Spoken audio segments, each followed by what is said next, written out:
You got a plan, or we just shooting all these motherfuckers? That is my plan. Works for me. They say that the third time's a charm, and THQ certainly hopes that the vulgar charm of the upcoming Saints Row the Third will pay off for the series' latest and strangest entry.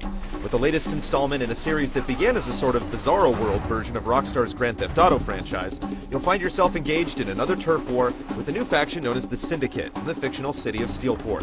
It doesn't take long to see that Saints Row is once again aiming for way over the top. Super excellence! The game throws you right into the fire in the opening moments with a bank heist that goes terribly wrong. If you're not accustomed to the over-the-top dialogue or the outrageous action sequences that are a staple of the series, it'll only take a few minutes to get well acquainted with the style. Nothing slows me down. Much of the early part of the game consists of heavily scripted sequences, including a daring escape from an airplane where you end up in a crazy gunfight during an extended free fall.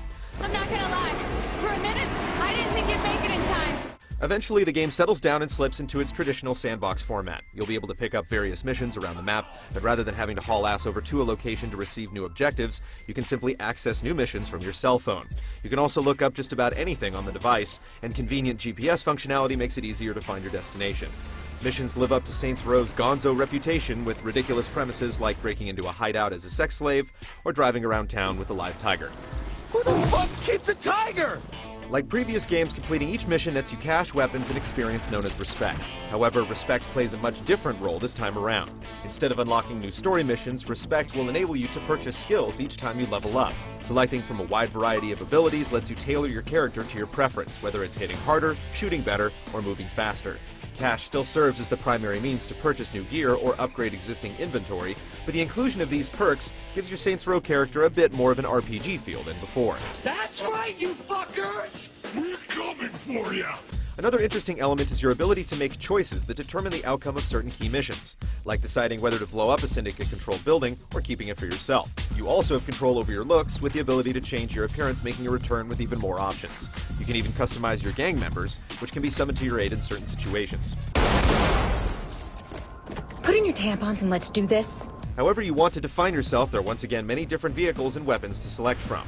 Highlights so far included controlling an advanced fighter jet and a bout of aerial combat, and taking out armored vehicles by controlling drone missiles from a remote location. You can hold several weapons at a time, and you can swap them out on the fly with anything dropped by enemies. If your current armament isn't enough to get you by, you can always join up with a friend for some online co-op action. You'll have to be satisfied wasting computer-controlled enemies, however, since there's no longer any competitive multiplayer component. What? I don't want to be some dude's bitch.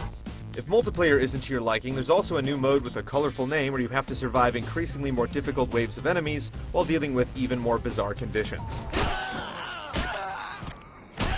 We've barely scratched the surface of Steelport in our limited time with the preview build, so there's obviously a lot more left on the table we've yet to see.